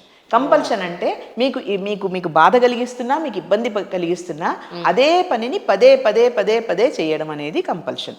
Obsession, compulsion. అబ్సెషన్ అనేది థాట్ లెవెల్, కంపల్షన్ అనేది యాక్షన్ లెవెల్. ఉదాహరణకి చేతులు కడగడం మొదలు పెట్టారనుకోండి, 37 సార్లు నేను ఈ మోషన్లోనే చేతులు కడగాలి. మధ్యలో మీరు మాట్లాడారనుకోండి, అరే నాకు లెక్క తప్పింది, మళ్ళీ 1 నుంచి మొదలు పెడతాను. నేను ఇది వాళ్ళు ఎంత సఫర్ అవుతారు, ఓ మై గాడ్, భరించే వాళ్ళు ఎంత సఫర్ అవుతారు. నిజంగా. అది కంపల్షన్. అంటే నేను మీకు ఇది ఎందుకు చెప్తున్నాను అంటే, చాలా ఈజీగా మనం ఓసిడి అని అనేస్తాం కదా. అబ్సెషన్ అంటే రికరెంట్ థాట్, అది మీ కంట్రోల్లో లేకుండా పదే పదే ఒకటే ఆలోచన. ఇక మీరు ప్రయత్నం చేసినా కానీ మీరు నియంత్రించాలనుకునే నియంత్రణలో ఉండదు. ఎగ్జాక్ట్లీ. పదే పదే అది థాట్స్ ఉంటాయి. కంపల్షన్స్ అంతే. యాక్షన్స్ అంటే ఈ మనసులో ఆలోచనలకి అనుగుణంగా కొన్ని చేతులు కడగడము, లేకపోతే ఇప్పుడు తలుపేస్తాము, గడియ వేసి దాన్ని 10 సార్లు కొట్టాలి నేను, వేసాను అని కన్ఫర్మ్ చేసుకోవడానికి. మధ్యలో మీరు మాట్లాడారనుకోండి, మళ్ళీ మొదలు పెడతాను. అంటే అలా చేయకపోతే నాకు సంతృప్తి ఉండదు. Oh my God. ఇవన్నీ కూడా ఓసిడిలో భాగం అమ్మ. ఓసిడి అంటే క్లీన్ గా ఉండడం అనేది తప్పు కాదు, అది పర్సనాలిటీ కావచ్చు. అది కొంచెం తీవ్రంగా ఉండే మనుషులు కూడా ఉంటారు, క్లీన్లీనెస్ తీవ్రంగా ఉండే మనుషులు కూడా ఉంటారు. అది వాళ్ళలో వాళ్ళు మాట్లాడుకొని సర్దుబాట్లు చేసుకోవాల్సినటువంటి విషయము. ప్రతిదాన్ని మనం ఈ లేబులింగ్కి నేను వ్యతిరేకినమ్మా. నేను కాలం రాసినప్పుడు కానీ, నేను ఇలా మీడియా ద్వారా నేను ఇంతకుముందు చేసిన సెవరల్ ప్రోగ్రామ్స్లో కానీ లేబులింగ్ గురించి నేను ఇదే మాట చెప్పేదాన్ని, ఇప్పటికీ అదే మాట చెప్తున్నాను. Let us not label people. కొన్ని పేర్లు ఏవో తీసుకొచ్చేసి వీడు ఓసిడి గాడు, వీడికి ఫోబియాస్, ఇలాంటి మాటలు మనకి సరదాగా అనిపించచ్చు అవి వినడానికి, కానీ అవి కొన్ని సమస్యల్ని సూచించేవి అన్నమాట, తీవ్ర సమస్యల్ని సూచించేవి. కాబట్టి లేబులింగ్ వద్దు. అట్లాగే పిల్లల్ని కూడా, పిల్లలు యాక్టివ్గా ఉన్నారనుకోండి, మావాడు హైపర్ యాక్టివ్ అండి అంటే, హైపర్ యాక్టివిటీ అనేది అదంత తేలికైన విషయం కాదు, మనం అంత ఈజీగా అనే మాట కాదు. ఓవర్ యాక్టివ్ అనుకోండి, హైపర్ ఎనర్జెటిక్ అనండి, బాగా ఎనర్జీ వాడని అని చెప్పండి, బాగా యాక్టివ్ అండి అని చెప్పండి. కానీ ఆ గబుక్కన మాట ఉపయోగించే సూపర్ యాక్టివ్ అనండి. ఓకే, అయితే అంటే కొంచెం మనం సమస్యలకి తెలియకనే, ఇదంతా కావాలని అనేది కాదు, ఇదంతా కూడా మనకి తెలియకపోవడం వల్ల, ఆ సమస్య ఎట్లాంటిది అనేది తెలియకపోవడం వల్ల. అందుకని కొన్ని పదాలు జాగ్రత్తగా వాడుకుంటే బాగుంటుంది. అంటే వాటిని గ్లామరైజ్ చేయొద్దని చెప్తాను నేను.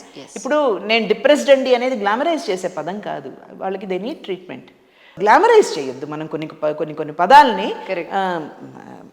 సమస్య ఉన్నప్పుడు దాన్ని డిగ్లామరైజ్ చేయక్కర్లేదు, కానీ సమస్యల్ని గ్లామరైజ్ కూడా చేయక్కర్లేదు. అదేదో గొప్ప అన్నట్టుగా కూడా మనం మాట్లాడక్కర్లేదు. సమస్య అంటూ ఉంటే మానసిక నిపుణులు ఉన్నారు. ఇందాక నేను ఈ విషయంలో మాట్లాడుతున్నప్పుడే మనం డైవర్ట్ అయ్యాం. శారీరక ఆరోగ్యం ఎంత ముఖ్యమో మానసిక ఆరోగ్యం కూడా అంతే ముఖ్యం. కరెక్ట్. సో ఎవరి దగ్గరికి వెళ్ళాలి, ఏ విధంగా మనం జ్వరం వచ్చినా ఏముందిలే ఒక పారాసిటమాల్ వేసుకుంటే తగ్గిపోతుంది అన్నప్పుడు ఒక్కొక్కసారి అది సరిపోకపోవచ్చు. కరెక్ట్. అలా మనం నిర్లక్ష్యం చేసుకోవద్దు.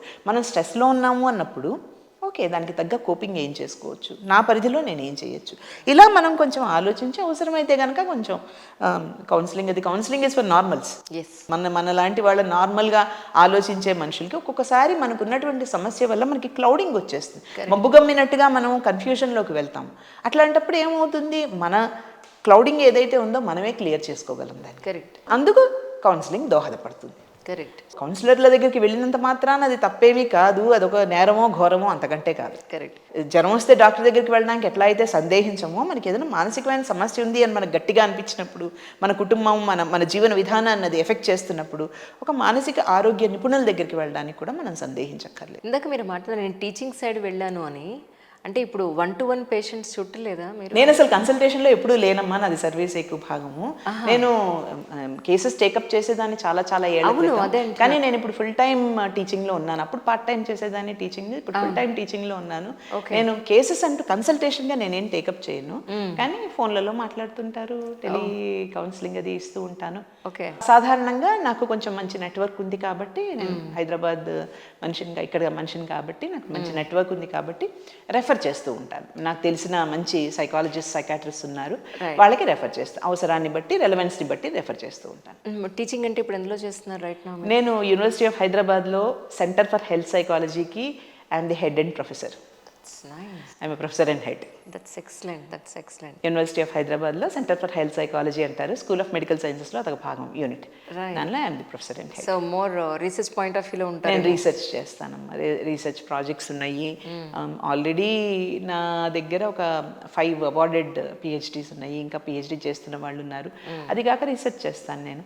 నాది కౌన్సిలింగ్ సైకాలజీ, ఇంటర్వెన్షన్స్ మీద బేసిక్గా నేను సాధారణంగా దృష్టి ఎక్కువ పెడతాను. అది కాక psycho oncology, cancer related issues, geriatric health, వృద్ధుల మానసిక ఆరోగ్యం గురించి, తర్వాత women's health, Okay. Occupational health, అంటే ఆర్గనైజేషన్స్లోను వాటిలోను ఇలాంటివన్నీ కూడా నా ఆ ఏరియాస్లో వర్క్ చేస్తున్నాను నేను, రీసెర్చ్ ఉంది వాటి. అంటే మీ ఉద్దేశ ప్రకారం ఒక 60 ఏళ్ళు వస్తే వృద్ధులు అని అంటున్నారా, 70 ఏళ్ళు వస్తే అంటున్నారా? అదే మనం ఎందుకు లేండి అండం, age is only A number అంటున్నారు కదా, అదే కదా. మీరు WHO ఇది చూసుకోవాలి, మీకు నిజంగా అథెంటిక్ సీనియర్ సిటిజన్షిప్ అంటే మీరు WHO అట్లాంటివి స్టాండర్డ్ సైట్స్లోకి వెళ్ళి చూడాలి మీరు. కాకపోతే మనం మామూలుగా మాట్లాడుకుంటున్నాం కాబట్టి, సాధారణంగా మాట్లాడుకుంటున్నాం కాబట్టి age is only A number. Correct. మా నాన్నగారు 80 ఏళ్ల వయసులో, మా నాన్నగారు మీకు తెలుసు కాబట్టి చెప్తున్నాను, మా నాన్నగారు 80 ఏళ్ల తర్వాత కూడా ఆయన పుస్తకాలు రాశారు. రోజుకు దాదాపుగా 7-8 గంటలు కంప్యూటర్ ముందు కూర్చొని తనే టైప్ చేసుకునేవారు. 7-8 గంటలు కంప్యూటర్ ముందు కూర్చొని తనే టైప్ చేసుకునేవారు. వాళ్ళ జనరేషన్లో కంప్యూటర్ ఇప్పుడు మనకి అలవాటు అయినట్టుగా వాళ్ళకి లేవు, మాకు మీకు అలవాటు అయినట్టుగా వాళ్ళకి లేవు. ఆయన నేర్చుకొని తెలుగు లిపి డౌన్లోడ్ చేసుకొని అందులో సాఫ్ట్వేర్ పెట్టించుకొని ఆయన పుస్తకాలు ఆయన టైప్ చేసుకున్నారు. ఆయనకి క్యాన్సర్ డయాగ్నోసిస్ అయిన తర్వాత మా నాన్నగారికి ఆయన నాకు టైం లేదు అనుకుని కనీసం 5-6 పుస్తకాలు తీసుకొచ్చారు ఆయన పోయేలోపు. 5-6 ఆయనకి పూర్తిగా కాగ్నిటివ్ ఫ్యాకల్టీస్ అన్నీ వీక్ అయిపోయే వరకు ఆయన రాస్తూనే ఉన్నారు, చదువుతూనే ఉన్నారు, టైప్ చేసుకునేవారు. So age is only A number. Correct. అంత ఎనర్జీ ఆయన వయసులో సగం ఉన్న వాళ్ళకి ఉండాలని రూల్ లేదు కదా. అవును. ఆయన కంటే బెటర్గా ఉండేవాళ్ళు కూడా ఉన్నారు. 90 ఏళ్ళు దాటిన తర్వాత ఇంకా పెద్ద వయసుల్లో ఉండి బాగా ఆరోగ్యంగా ఫిట్నెస్ మెయింటైన్ చేస్తున్న వాళ్ళు కానీ, శారీరక మానసిక ఆరోగ్యాలు బాగా మెయింటైన్ వాళ్ళందరూ కూడా మనకు ఉదాహరణలు. కరెక్ట్. సో ఏజ్ చేశారా? నేను మిమ్మల్ని ఎందుకు అడిగానంటే, సరే ఇలా అనుకుందాం, ఏజ్ వైజ్ కాదు, పిల్లలు పెళ్ళిళ్ళు అయిపోయి ఉద్యోగాల్లో ఎక్కడెక్కడికో ఊళ్ళు వెళ్ళిపోయి ఇంటి నుంచి దూరంగా ఉంటూ, పేరెంట్స్ దూరంగా ఉంటున్న ఆ పేరెంట్స్, ఐదర్ సింగిల్ పేరెంట్ అయినా, మదర్ అయినా, లేదా మదర్ అండ్ ఫాదర్ అయినా, వాళ్ళ మెంటల్ హెల్త్, వాళ్ళ అంటాం కదా, empty nest is very common. మనం ఇప్పుడు మాట్లాడుతున్నాము, ఈ సిటీలో చదువుకున్న పిల్లలందరూ అమెరికాలు, ఆస్ట్రేలియాలు, ఇంగ్లాండ్లు ఎగిరిపోయి పాపం తల్లిదండ్రులు ఒంటరిగా పడి ఉంటారు అని చెప్పి, ఏమ్మా కొన్ని తరాల క్రితం నుంచి కూడా పల్లెటూళ్ళ నుంచి పట్టణాల నుంచి పెద్ద పట్టణాలకి వెళ్ళిన వాళ్ళు మాత్రం లేరా? సో ఈ ఎగిరిపోవడం అనేది, పక్షులు రెక్కలు వచ్చి ఎగరడం అనేది ఎప్పుడూ ఉన్నాయి. కాకపోతే అవి గుళ్ళకి తిరిగి చేరుకుంటూ ఉండేవి, ఇప్పుడు గుళ్ళకి పెద్దగా ఎక్కువగా చేరుకోవు, అందుకని ఎంప్టీనెస్లు ఎక్కువ అయిపోయినాయి. సో ఇప్పుడు పెద్దగా వాటికి టైం ఉండదు. ఇప్పుడు నా పక్షులకి పిల్ల పక్షులకి అంత టైం లేదు. అందుకని చెప్పి ఫోన్లు, వీడియోలు ఇప్పుడు బాగా వచ్చిన తర్వాత దూరాలు దగ్గరైనాయి. దగ్గరున్న వాళ్ళు కొన్నిసార్లు దూరాలుగా కూడా ఉండొచ్చు. కాబట్టి పర్ఫెక్ట్ ఆన్సర్, స్ట్రైట్ ఆన్సర్, అంతే. అందుకనే అంటున్నాను, మెంటల్ హెల్త్ అనేది మనం ఏర్పరచుకునేది. ఇప్పుడు ఇది thanks to all these video calls and all, తల్లిదండ్రులు ఇప్పుడు ఏదున్నా లేకపోయినా చివరికి ఆ డబ్బా ఫోన్, మనం ఉత్త కీప్యాడ్ ఫోన్ అన్నా నేర్పించి వెళ్తారు కదా తల్లిదండ్రులకి. ఎవరైనా అది వాడుతున్నట్టు, మన దేశంలో అత్యధిక జనాభా మొబైల్ ఫోన్ వాడే జనాభా ఉంది. మీరు జర్నలిస్ట్, మీకు నాకంటే ఎక్కువ స్టాటిస్టిక్స్ మీకు తెలుసు కదా. అట్లాంటప్పుడు చదువుతోనూ వయసుతోనూ నిమిత్తం లేకుండా కనీసం అది కీప్యాడ్ నొక్కే పదం, లేదా కనీసం రిసీవ్ చేసుకోవడానికి గ్రీన్ నొక్కాలా, రెడ్ నొక్కాలా, అంత మటుకు అయినా వాళ్ళు నేర్చుకోగలుగుతున్నారు కదా. వింటున్నారు, దగ్గరికి రాగలుగుతున్నారు, అంటే మేము ఉన్నాము అని చెప్పగలుగుతున్నారు. కానీ మళ్ళీ రియాలిటీలోకి వద్దాం. ఇవన్నీ బాగుంటాయి వినడానికి, అంటే మనసుకి నచ్చ చెప్పుకోవడానికి, నిజంగా కూడా వీడియో కాల్స్లో వాటిల్లో పిల్లలు వచ్చి మాట్లాడినప్పుడు దగ్గర ఉన్నట్టే ఉంటుంది కదా. ఒక్కొక్కసారి గంటల తరబడి మనతో వీడియో కాల్లో ఉండే పరిస్థితి కూడా ఉంది కదా. వాళ్ళ పని వాళ్ళు చేసుకుంటుంటారు, మీ పని మీరు చేసుకుంటుంటారు, కానీ వీడియో నడుస్తూనే ఉంటుంది, మాట్లాడుకుంటూనే. ఇలాంటివి కూడా జరుగుతాయి. మా అబ్బాయి ఉదాహరణకి వాడు PhD సబ్మిషన్ టైంలో వాడు ఆన్ చేసి పెట్టేవాడు, నేను ఆన్ చేసి పెట్టేదాన్ని, నా పని నేను చేసుకునేదాన్ని నా కంప్యూటర్ ముందు, వాడి కంప్యూటర్ ముందు వాడు పని చేసుకునేవాడు. ఇలాంటివి వాడు ఇక్కడ లేకపోయినా కానీ వి వర్ టుగెదర్. ఇలాంటివి కొన్ని జరుగుతాయి, కాదని అంటలేదు. కానీ ఇక్కడ ప్రాబ్లం ఏంటంటే, ఇప్పుడు తల్లిదండ్రులు ఏమనుకుంటున్నారంటే, మాకు ఏదన్నా అవసరమైతే మాకెవరు.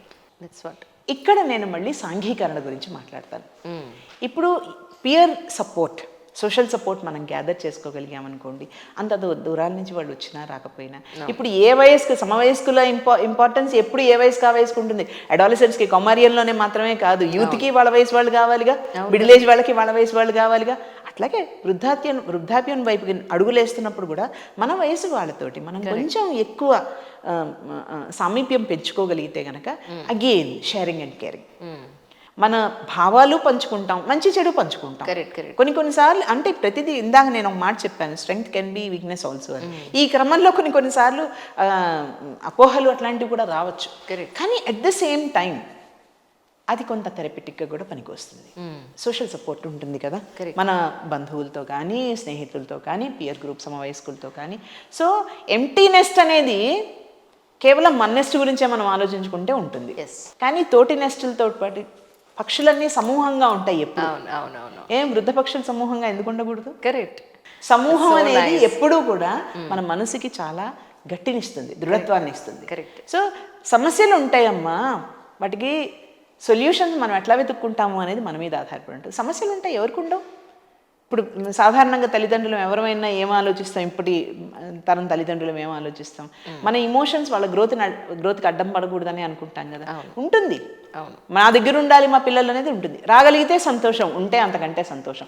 ఒకవేళ ఒకే ఇంట్లో ఉండి తగాదాలు పడుతుంటే, ఒకే చోట ఉండి తగాదాలు పడుతుంటే, సమస్యలు వస్తుంటే, దాని ఎక్కడున్నా కానీ దూరానుండి దగ్గరగా ఉండడానికి అవకాశం ఉంటుంది. దగ్గరుండి దూరాలు పెంచుకోకూడదు. దూరానున్నా దగ్గరున్నా మానసికంగా సామీప్యం ఉండేట్టుగా చూసుకుంటే, మనం ఇందాక నుంచి మాట్లాడుకుంటున్నామే ఐ మీ మీ మీ అక్కడ మనం డెవలప్ అవుతుంది. నిజం. So nice of you ma'am. ఎక్కువ టైం తీసుకున్నాను, క్షమించాలి, ఏమనుకోవద్దు. Thank you so much for coming once again.